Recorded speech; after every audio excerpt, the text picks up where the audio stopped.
오늘은 하나님께서 우리 교회를 세워주시고 지금까지 붙들어 주신 은혜를 기억하면서 드리는 이러한 예배 날인데, 우리가 이제 현실적으로 대외적으로 내세울 게 없기 때문에 사전에 아무런 광고도 하지 않았고요. 그리고요, 특별한 행사도 준비하지 않았습니다. 그러나 우리 교회가 이렇게 연약한 상태에서도 여전히 예배드릴 수 있다는 것, 계속 예배드려 나갈 수 있는데 아무 문제가 없다는 이 사실은 그만큼 크신 주님의 은혜가 함께하고 있다는 확실한 증거라고 할 수 있습니다. 근데 뭐 이렇게만 예배드려서는 안 되겠죠. 그럼 교회를 주님께서 세우시고 사랑하시고 이끌으신 그 은혜가 뭐 별 의미가 없잖아요. 좀 더 큰 일을 할 수 있는 이러한 교회가 되어질 줄을 저는 믿습니다. 그래서 이제 설교를 통해서라도 주님의 은혜에 감사하고 우리의 마음의 옷깃을 다시 한번 여미는 그러한 시간을 갖기 위해서 이 말씀을 준비했습니다.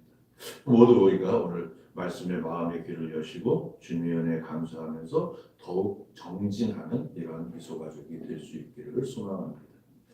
저는 단순히 우리 교회가 뭐 몇 년 되었다 이 사실을 알리려는 그런 이런 말씀을 드리는 게 아니라, 오늘은 교회 역사를 자랑하는 날도 아닙니다.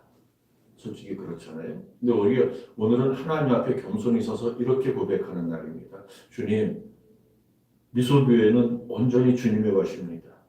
여기까지 인도해 주신 분도 주님이시고 앞으로 붙들어 주시고 인도해 주실 분도 주님이십니다. 교회는 사람이 만든 조직이 아닙니다. 교회는 예수 그리스도의 피값으로 세워진 공동체입니다. 그 교회가요, 상가 지하에 있든지 아니면 8층 건물 8층에 있든지, 이전에 저 선배님 교회같이 저 역곡의 6층 건물에 6층인데 그 6층 건물에 엘리베이터가 없어요. 그래서 그런 교회든지, 그 교회는요, 어떤 제도보다 깊고 어떤 건물보다 크고 어떤 모임보다 거룩한 공동체입니다.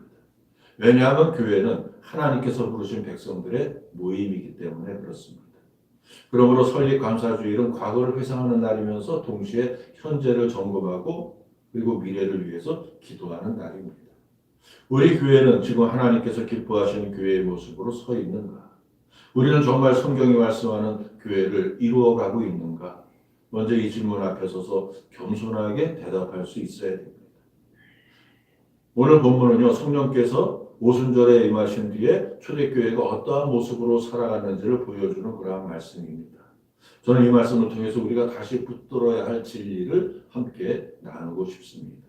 그 진리는요, 교회가 주께서 세우시고 주께서 붙드시고 주께서 더하시는 그런 공동체라는 사실입니다. 먼저 44절 말씀을 한번 보겠습니다. 믿는 사람이 다 함께 있어 모든 물건을 서로 통용하고. 초대교회의 가장 큰 특징은요, 함께 있는 교회였다는 겁니다. 함께 있어.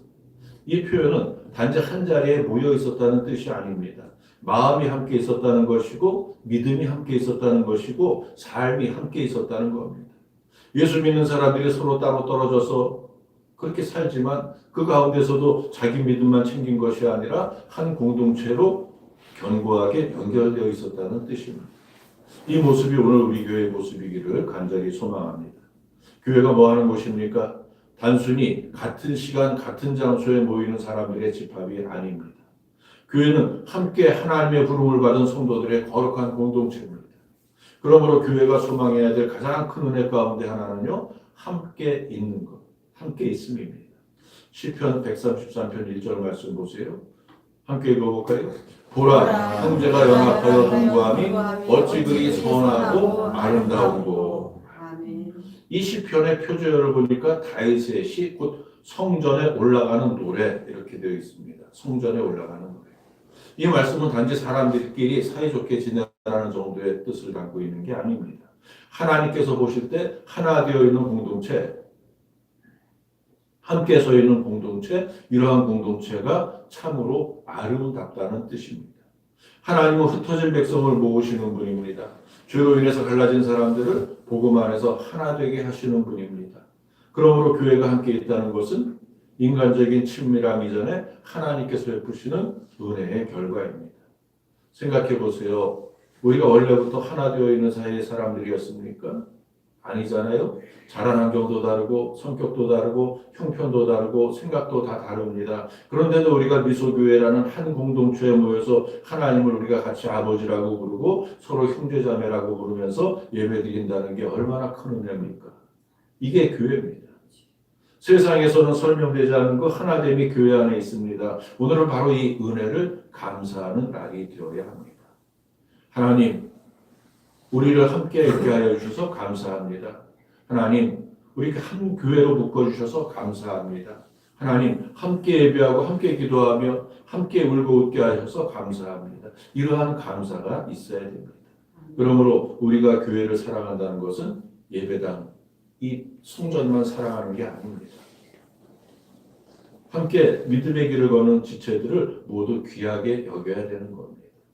때로는 마음에 맞지 않는 사람이 있을 수 있습니다. 때로는 서운함이 생길 수도 있습니다. 그러나 교회는 내 취향에 맞는 사람들만 모인 곳이 아니라 예수님의 십자가로 묶인 공동체입니다. 그러므로 교회 안에서 하나 되는 것은 선택이 아니라 순종입니다. 마음에 드는 사람만 사랑하는 게 아니라 주 안에서 받은 은혜 때문에 서로 품는 겁니다. 이어지는 45절 말씀을 볼게요. 또 재산과 소유를 팔아 각 사람의 필요를 따라 나눠주며. 이 초대교회의 도드라진 특징은요, 나누는 교회였다는 겁니다.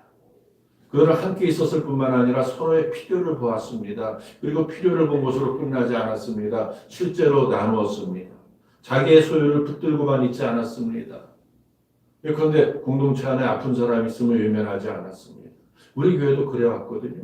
개척 초기에 권사님 여러분이 암투병을 할 때 조를 짜서 금식띠 기도를 하면서 정말 간절하게 기도하고 저도 그렇게 섬기고 성도들이 열심히 나누었습니다.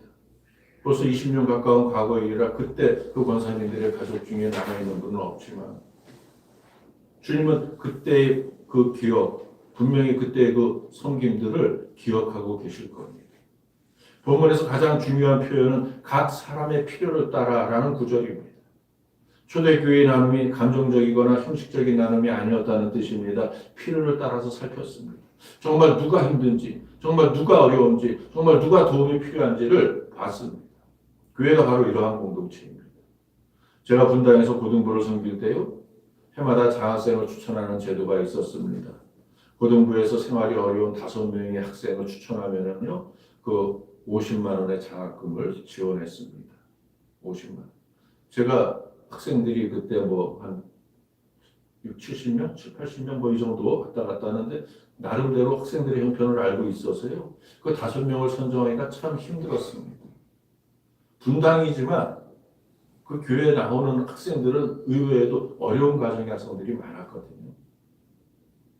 분당에서 지하 월세방에 사는 가정의 아들, 아버지는 교도소에 있고 엄마 성남 구시가지에서 할머니가 구멍가게라는 그 밑에서 세 남매가 자라는 그러한 가정도 있었고요. 그리고 아버지가 광림교회 집사님이었는데 갑자기 의자에 앉아서 툭 쓰러져서 돌아가셔가지고 갑자기 진학을 포기하고 알바 전선에 뛰어든 그런 고등학생도 있었고요. 정말 형편이 어려운 이런 5명을 겨우겨우 추려서 선정해놨는데 남순교회 회장인 안수 집사님이 좀 보자고 하시더니요. 아무개 학생을 좀 추천해달라고 합니다. 5명 중에 1명 누구 빼고 아무개 학생을 넣어달랍니다. 그 학생, 그 아무개 학생 저하고 아주 친하게 지내는 아이였는데요. 집안 형편이 어렵지 않았습니다. 늘 브랜드 옷 입고 다니고요. 부모님과 52평 아파트에 거주하는 친구였습니다. 그 아버지, 어머니 다 교회 집사님들이었습니다. 근데 아버지가 남순교회에서 설계인지 회계인지 이렇게 섬기고 있는데요. 열심히 일하는데 요즘 사업이 좀 막혀서 현금이 궁하다는 겁니다. 추천 좀 해달랍니다. 당연히 거절했습니다. 뭘 그렇게 빡빡하게 하냐고. 돈이 어려우시면 52평 아파트 45평 정도로만 옮기셔도 그 가족 충분히 사실 텐데 그거 어려운 애들이 얼마나 많은데 그걸 빼려고 하냐고 거절했습니다. 요즘 그 집사님이 저를 아주 미워했을지도 모르죠. 예. 어쨌든 일시적 형편이 어려워도요, 우리 고등부에서는 중상위권에 속하는 그런 가정 형편입니다. 정말 어려운 환경에 공부하는 아이들 많이 있습니다. 그러면서 거절했거든요. 교회 일일수록요, 공정하게 해야지 인정에 끌리면 안 되는 겁니다. 교회는요, 사랑을 형식적인 말로만 하지 않고요, 하나님의 은혜를 실제로 나타내는 그런 공동체가 되어야 됩니다. 요한복음 13장 34절 35절 말씀 우리 함께 읽어봅니다. 새 계명을 너희에게 주노니 서로 사랑하라. 내가 너희를 사랑한 것 같이 너희도 서로 사랑하라. 너희가 서로 사랑하면 비로소 모든 사람이 너희가 내 제자인 줄 알리라. 아멘. 우리 주님이 교회의 가치를 어떻게 말씀하고 계십니까? 서로 사랑하는 것으로 말씀하셨습니다. 교회의 참됨은요, 화려한 외형보다 내면이 있는데 그 내면이 뭡니까? 바로 사랑입니다. 예수님의 제자다운 말보다 사랑이 있습니다. 그러니까 오늘 우리는 스스로 물어야 됩니다. 우리 교회는 서로 사랑하는 교회인가? 우리 교회는 성도들의 필요를 돌아보는 교회인가? 우리 교회는 교회 안에 실제적인 나눔이 흐르고 있는가? 교회가 오래되었다고 해서 자동으로 건강한 교회가 되는 게 아닙니다. 오히려 그 반대인 경우가 더 많죠. 역사와 전통이 있다고 해서 저절로 하나님이 기뻐하시는 교회가 되는 것도 아닙니다. 하나님이 기뻐하시는 많은 일들이 이제 교회가 쌓아가는 그 동안에 그 밑에서는 또 그렇지 않은 일들이 일어날 수도 있는 거예요. 참된 교회는요, 사랑이 살아있는 교회입니다. 사랑이 흐르는 교회입니다. 말로만 하는 사랑이 아니라 언제든지 필요를 따라 나누어 줄 줄 아는 그러한 교회. 이 나눔이요, 꼭 물질만을 말하는 게 아닙니다. 물론 물질의 나눔도 중요하겠죠. 하지만 나눔의 본질은요, 물질보다 훨씬 더 넓습니다. 시간을 나눌 수도 있고요, 기도를 나눌 수도 있고요, 관심을 나눌 수도 있고요, 따뜻한 말 한마디를 나눌 수도 있고요, 식사 한 끼를 나눌 수도 있습니다. 외로운 사람을 기억하고 그를 위해 기도하고 연락하는 그러한 것도 다 나눔입니다. 아픈 지체를 위해 기도하고 위로하는 것, 격려하는 것도 나눔입니다. 초대교회는 바로 그러한 공동체였습니다. 우리 교회는 오늘 하나님께 이러한 기도를 드려야 됩니다. 주님, 우리 교회가 사랑을 잃지 않게 하옵소서. 서로의 필요를 보는 눈을 열어주옵소서. 받은 은혜를 붙들고만 있는 교회가 아니라 흘려보내는 교회가 되게 하옵소서. 46절 말씀을 함께 읽겠습니다. 날마다 마음을 같이하여 성전에 모이기를 힘쓰고 집에서 떡을 떼며 기쁨과 순전한 마음으로 음식을 먹고. 초대교회는 예배와 교제가 살아있었다는 사실을 알 수 있는 말씀입니다. 그들은요, 성전에 모이기를 힘썼습니다. 다시 말하면 공적인 예배를 소중히 여겼다는 말씀입니다. 그리고 집에서 떡을 떼었습니다. 이것은 교회라는 일정한 장소를 벗어난 일상의 삶 속에서도요, 믿음의 교제가 이어졌다는 뜻입니다. 큰 모임과 작은 모임이 함께 있었고 예배와 생활 속의 교제가 함께 살아 있었습니다. 그래서 우리가 먼저 주목해야 될 표현이 성전에 모이기를 힘쓰고 있는데요. 일단 모이는 것이 정말 중요한 일입니다. 히브리서 말씀도 우리 함께 읽어볼까요? 서로 돌아보아 사랑과 선행을 격려하며 모이기를 피하는 어떤 사람들의 습관과 같이 하지 말고 오직 권하여 그날이 가까워 볼수록 더욱 그리 하자.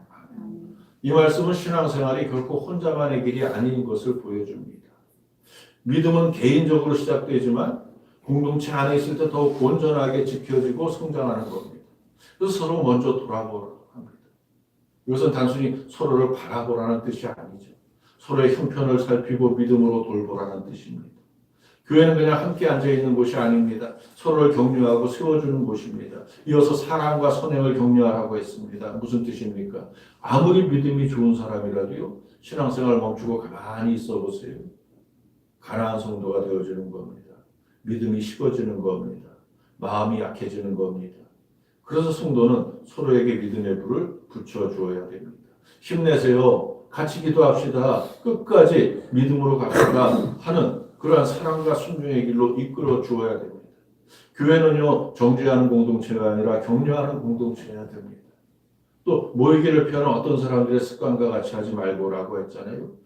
당시에도 믿음이 흔들려서 공동체를 떠나거나 모이기를 가볍게 여기는 사람들이 있었습니다. 또 뭐 로마의 박해가 워낙 또 뭐 이제 그 심해지는 그러한 때였으니까요. 그러나 하나님은 성도에게 예배와 공동체의 자리를 소홀히 하지 말라고 그렇게 말씀하십니다. 왜냐하면 모이는 자리가 곧 은혜의 자리이기 때문입니다. 말씀을 듣고 기도하고 찬양하고 그 서로 격려하는 가운데 믿음이 다시 살아나기 때문입니다. 이어서 그날이 가까움을 볼수록 더욱 그리하자라고 말씀합니다. 그래서 그날은요, 주님이 다시 오실 날을 가리킵니다. 세상의 끝이 가까울수록 성도는 더 깨어 있어야 합니다. 더 모여야 합니다. 더 열심히, 더 서로를 붙들어줘야 됩니다.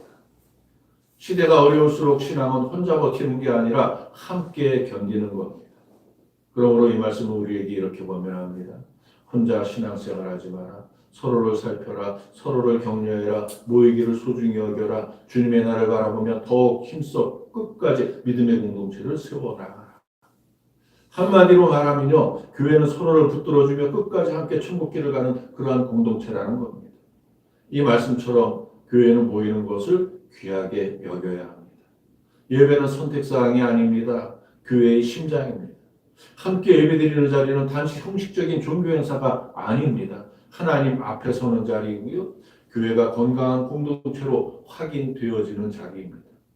설립감사주일은 곧 예배를 감사하는 날이 되어야 됩니다. 주님 예배할 수 있게 하심을 감사합니다. 함께 모여 찬송할 수 있게 하심을 감사합니다. 지금도 우리 교회에 예배의 불을 꺼뜨리지 않으심을 감사합니다. 이러한 감사가 있어야 됩니다. 근데 초대교회는요, 성전에만 모인 것이 아니었습니다. 집에서도 떡을 떼었습니다. 이것은 교회가 예배당 안에서만 존재하는 것이 아니라는 것을 보여줍니다. 교회는 삶으로 이어져야 됩니다. 주일의 은혜가 월요일에도 이어지고 예배 시간의 말씀을 가정에서도 붙들어야 됩니다. 집에서의 언행과 교회에서의 언행이 다르다면 그럼 아직 성도의 모습과는 거리가 있는 겁니다. 교회는 예배당 안에서만 거룩한 것이 아니라 삶 전체에서 거룩해야 됩니다. 본문 46절 계속 보니까 이렇게 덧붙이잖아요. 기쁨과 순전한 마음. 이 두 표현은요, 정말 중요합니다. 초대교회 분위기는요, 억지와 형식이 아니었습니다. 기쁨이 있었습니다. 그리고 꾸밈이 아닙니다. 위선이 아닙니다. 순전함이 있었습니다. 순전함. 설립 감사주일 예배 우리가 회복해야 되는 것도 바로 이겁니다. 예배의 순전한 기쁨입니다. 교회의 첫사랑입니다. 하나님 앞에서는 큰 간격입니다. 교회가 시간이 지나면 익숙해질 수 있습니다. 예배도 익숙해지고요. 찬송도 익숙해지고요. 기도도 익숙해지고요. 모든 것이 익숙해질 수 있습니다. 그러나 설립감사주일은 우리에게 다시 묻습니다. 너는 여전히 예배가 기쁘냐? 너는 아직도 하나님 앞에 서는 것이 감사하냐? 너는 아직도 교회가 소중하냐? 순전한 마음도 마찬가지입니다. 하나님은 화려함보다 순전함을 기뻐하십니다. 규모보다 진실함을 기뻐하십니다. 겉으로는 대단해 보여도 속에 계산과 자기 영광이 가득하다면 하나님이 기뻐하시는 교회가 아닙니다. 반대로 연약해 보여도 진실하게 하나님을 사랑하고 순전한 마음으로 예배드리는 공동체라면요, 하나님께서 그 교회를 기뻐하십니다. 이제 47절 말씀 함께 읽어봅니다. 하나님을 찬미하며 온 백성에게 칭송을 받으니 주께서 구원받는 사람을 날마다 더하게 하시리라. 아멘. 초대교회의 또 다른 특징은 하나님을 높이고 세상 가운데 아름다운 영향력을 드러내며 주께서 더하시는 교회라는 겁니다. 먼저 그들은 하나님을 찬미했습니다. 교회의 중심은 언제나 하나님이어야 합니다. 설립감사주일도 마찬가지입니다. 오늘의 주인공은 사람이 아닙니다. 하나님이십니다. 우리 교회가 걸어온 세월의 중심에도 사람이 아니라 하나님이 계십니다. 물론 저도 있고 여러분도 있습니다만 우리 힘으로는 여기까지 오지 못했습니다. 올 수 없었습니다. 고난의 때마다 엎드려 드리는 간구를 들으시고 길을 열어주시고 이끌어주시는 그 하나님이 계십니다. 우리 교회에서도 우리 가정에서도 우리 기업에서도 그 하나님이 우리를 여기까지 이끌어주셨습니다. 그러므로 오늘은 우리가 지난한 세월을 어려운 가운데 버텨온 것을 자랑하는 날이 아닙니다. 우리 교회를 지켜주시는 하나님을 찬미하는 날이어야 됩니다. 하나님 감사합니다. 하나님 찬양합니다. 여기까지 인도하신 은혜 아니면 우리는 설 수 없습니다. 이 고백이 있어야 됩니다. 또 본문은요, 온 백성에게 칭송을 받으니라고 말합니다. 초대교회는 세상 가운데 좋은 향기를 드러냈습니다. 그렇다고 해서 세상이 항상 교회를 좋아했다는 말씀은 절대 아닙니다. 중세시대의 타락한 교회의 모습은 민중의 원성을 사기에 충분했습니다. 막 이단화 되어버렸잖아요. 중세 때 교회들은요. 추기경들이 원래 추기경 신부들은 결혼 안 하잖아요. 근데 중세의 추기경들 다 혼외자들이 있어갖고 그 아들을 또 대를 이어서 추기경 만들고 교황이 또 어떻게 그렇게 여자들에게 이렇게 뭐 그러다가 죽기도 하고 이런 것들이 중세 교회사를 보면 아주 지저분한 그런 내용들이 많이 있거든요. 그래서 뭐가 나온 겁니까? 우리 개혁교회가 나온 거잖아요. 루터가 칼빈이 그래서 교회를 개혁한 거잖아요. 그래서 우리 믿는 개신교가 생겼잖아요. 근데 지금 어떻습니까? 지금 많은 사람들이 개신교가 개혁의 대상이라고 말합니까? 하지만 사실 따지고 보면은요, 이게 몇몇 교회가 그런 거죠. 몇몇 목사들이 그런 거죠. 모든 교회, 모든 목사가 그런 게 아니잖아요. 오히려 더 열심히 오직 믿음으로 주님을 섬기는 그런 교회, 그런 목사들이 훨씬 더 많습니다. 근데 몇몇 교회들, 그들도 문제고요. 또 그 몇몇 교회들의 그런 교회와 목사의 부적절한 행위들을 마치 생중계하듯이 유튜브에 올리면서 비판의 열을 올리는 그런 유튜버 목사들도 문제입니다.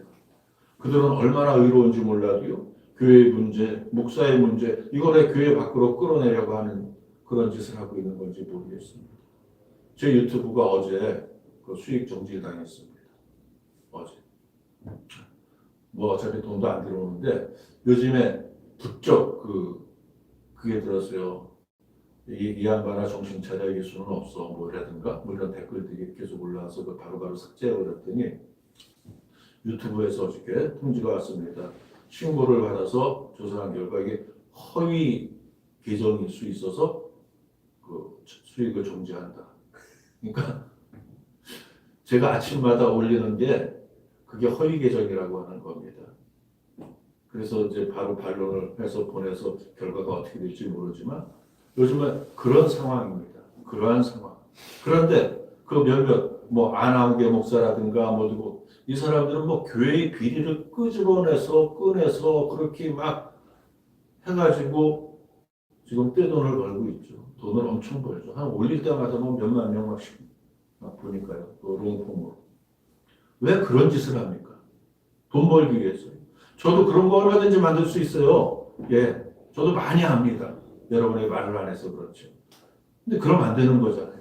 제가 늘 말씀드리지만 어떻게든지 교회를 물고 뜯기 위해서 눈에 불을 켜고 있는 사단의 졸개들에게 아주 좋은 먹잇감을 막 알아서 막 던져주고 있는 거잖아요.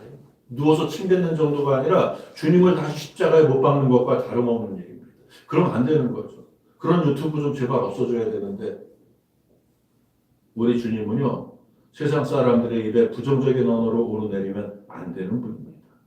세상에서 비호감 대상이 되면 안 되는 분입니다. 세상의 창조주시잖아요. 우리의 구원자시잖아요. 우리가 세상에서 하나님의 이름을 높여드려야 됩니다. 하나님께서 영광 받으실 수 있도록 섬겨드려야 됩니다. 그러지는 못할 망정 하나님을 부끄럽게 만드는 일을 해서는 안 되는 겁니다. 어떻게 하면 됩니까? 초대교회 성도들과 같이 하면 됩니다. 그들의 삶 속에는 부인할 수 없는 아름다움이 있었습니다. 사랑이 있었습니다. 진실함이 있었습니다. 거룩함이 있었습니다. 여기서 에베소서 4장 3절 말씀을 생각할 수 있습니다. 보세요. 평안에 매는 줄로 성령이 하나 되신 것을 힘써 지키라. 성령이 하나 되게 하신 것을 힘써 지키라. 교회가 세상 가운데 칭송을 받기 위해서는요. 먼저 교회 안에 성령이 주시는 하나됨이 있어야 되는 겁니다. 다투고 갈라지고 서로 상처를 헤집고 키우는 공동체는 세상에 그리스도의 향기를 전할 수 없습니다. 그러나 서로 참고 용납하고 하나됨을 지키는 이 공동체는 세상 속에서도 빛을 냅니다. 그럼 생각해 보세요. 교회의 아름다움이 어디에서 나옵니까? 화려한 행사에서만 나오지 않습니다. 서로를 존중하는 태도에서 나옵니다. 서로를 위해 기도하는 마음에서 나옵니다. 상처보다 화해를 선택하는 믿음에서 나옵니다. 성령이 하나 되게 하신 것을 힘써 지키려는 그러한 순종에서 나옵니다. 그러므로 오늘은 내세울 것 없는 과거를 자랑하는 날이 아닙니다. 비록 초라할지라도, 비록 연약할지라도, 그럼에도 주께서 이끌어 주신 것을 감사하면서 앞으로 더욱 하나됨을 지키겠다고 결단하는 날이 되어야 합니다. 주님, 우리 교회가 평안에 매는 줄로 하나 되게 하옵소서. 성령이 주시는 하나됨을 잃지 않게 하옵소서. 지역사회 속에서 주님의 향기를 나타내는 그런 교회가 되게 하옵소서. 이러한 기도가 있어야죠. 본문 47절 후반부에 가장 중요한 말씀이 나옵니다. 주께서 구원받는 사람을 날마다 더하게 하십니다. 이 구절은요, 교회의 본질을 아주 잘 보여줍니다. 교회를 사람이 세우는 것 같아도 세운도 성장도 다 주님이 하시는 일입니다. 사람이 애쓰고 수고하지만 결국 모든 일을 주장하시는 분은 주님입니다. 이것이 오늘 우리가 붙들어야 되는 중요한 고백입니다. 여기까지 이끄신 분도 주님이시고 앞으로 더하실 분도 주님이십니다. 그래서 우리는 교회의 미래를 놓고 불안해할 것만이 아니라 기도해야 됩니다. 방법만 찾을 것이 아니라 먼저 하나님을 의지해야 됩니다.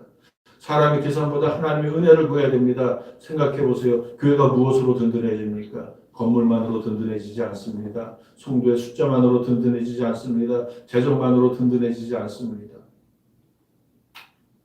물론 외형적으로는 건물이 있으면 성장하기 쉽고요. 성도가 많아야 전도하기도 좋습니다. 네이버나 구글에서 미소교회를 조회하는 사람이 많습니다. 지난달 구글 지도에서 미소교회 약도를 조회한 사람만 54명이었습니다. 조회해보니까 상가교회라 방문까지는 안 한 건지는 모르겠지만 그만큼 사람들의 관심은 여전히 유튜브를 통해서 많이 끌고 있다는 이야기입니다. 그래서 오늘 우리는 이렇게 기도해야 됩니다. 주님, 우리 교회를 복음의 통로로 사용해 주옵소서. 주께서 구원받는 사람을 날마다 더하여 주옵소서. 우리 교회가 지역을 살리고 영혼을 품는 교회가 되게 하옵소서. 사람을 모으는 교회가 아니라 영혼을 살리는 교회가 되게 하옵소서. 제가 유튜브 아침에 하나씩 올리는 거 시간 굉장히 많이 듭니다. 다른 일 안 하고 여기에만 시간이 많이 드는데 조회수도 들락날락하고요. 그리고 또 이런 일까지 당하고 하니까 인간적인 마음으로는 그냥 정리해버릴까 하는 생각도 들지만 그런데 사명이잖아요. 제 핸드폰에 여러분이 아침마다 새벽마다 문자를 보내주십니다. 성경 구절을. 참 감사하죠. 근데 그분들은 그걸 사명이라고 생각하고 하거든요. 저는 개인한테 보내는 게 아니라 유튜브에 올리는 겁니다. 그럼 많은 분들이 보고 은혜 받고 그것도 하나님의 유튜브를 조금이라도 정화시키고 주의 복음을 지경을 넓히는 그런 사명이라고 생각해서 정말 그 시간에 다른 목사님들 같이 여기저기 다닐 수도 있고요. 같이 취미생활을 할 수도 있고 일제를 안 하고 거의 저는 하루 종일 그 작업만 합니다. 기도하고 말씀드립니다. 하나님께서 분명히 이 결실을 주실 줄을 저는 믿습니다. 초대교회는요, 함께 있는 교회였습니다. 연합의 아름다움이 있는 교회였습니다. 서로의 필요를 돌아보며 나누는 교회였습니다. 성전에 보이기를 힘쓰고 집에서 떡을 떼며 예배와 교제가 살아있는 교회였습니다. 기쁨과 순전한 마음으로 하나님을 찬미하는 교회였습니다. 백성들 가운데 좋은 향기를 나타내는 교회였습니다. 주께서 구원받은 사람을 더하시는 교회였습니다. 바로 이것이 오늘 교회 설립 감사주일에 우리가 기억해야 되는 교회의 모습입니다. 오늘 주신 말씀 앞에서 우리 모두 자신을 돌아보면 좋겠습니다.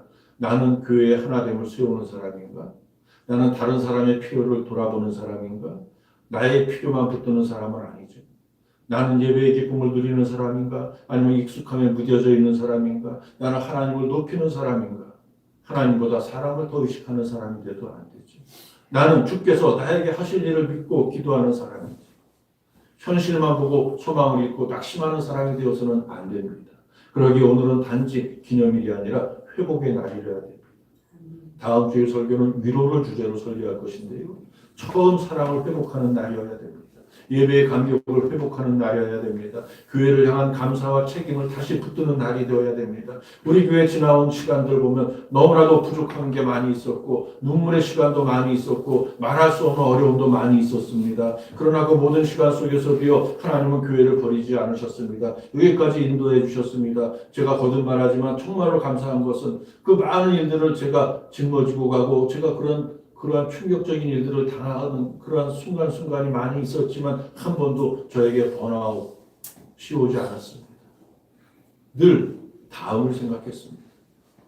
이 가정이 나가니까 다음에 분명히 하나님께서 다른 일로 채워주실 것이다. 또 어떻게 인도해 주실 것이다. 이러면서 여기까지 왔거든요. 그래서 늘 감사할 수 있었습니다. 그리고 앞으로도 소망을 가질 수 있습니다. 왜냐하면 이 교회의 주인이 우리가 아니라 예수님이기 때문에. 그러므로 오늘 우리는 믿음으로 고백해야 됩니다. 주님, 우리 교회를 주께서 세우셨습니다. 주께서 붙드셨습니다. 앞으로도 주께서 더하여 주옵소서. 우리 교회가 함께 있는 교회가 되게 하시고 서로의 필요를 돌아보는 교회 되게 하시고 예배의 기쁨과 순전함이 살아있는 교회 되게 하시고 하나님을 찬미하며 지역 가운데 그리스도의 향기를 나타내는 교회 되게 하여 주옵소서. 교회를 섬기는 우리 성도들의 건강과 가정과 사업장과 모든 삶의 현장이 다 형통하게 하여 주옵소서. 그리고 그 어떤 것보다도 주께서 구원받는 사람을 더 거하시는 그런 살아있는 교회가 되게 하옵소서. 이 은혜가 교회와 여러분의 모든 걸음 위에 충만하시기를 주님의 이름으로 축원합니다.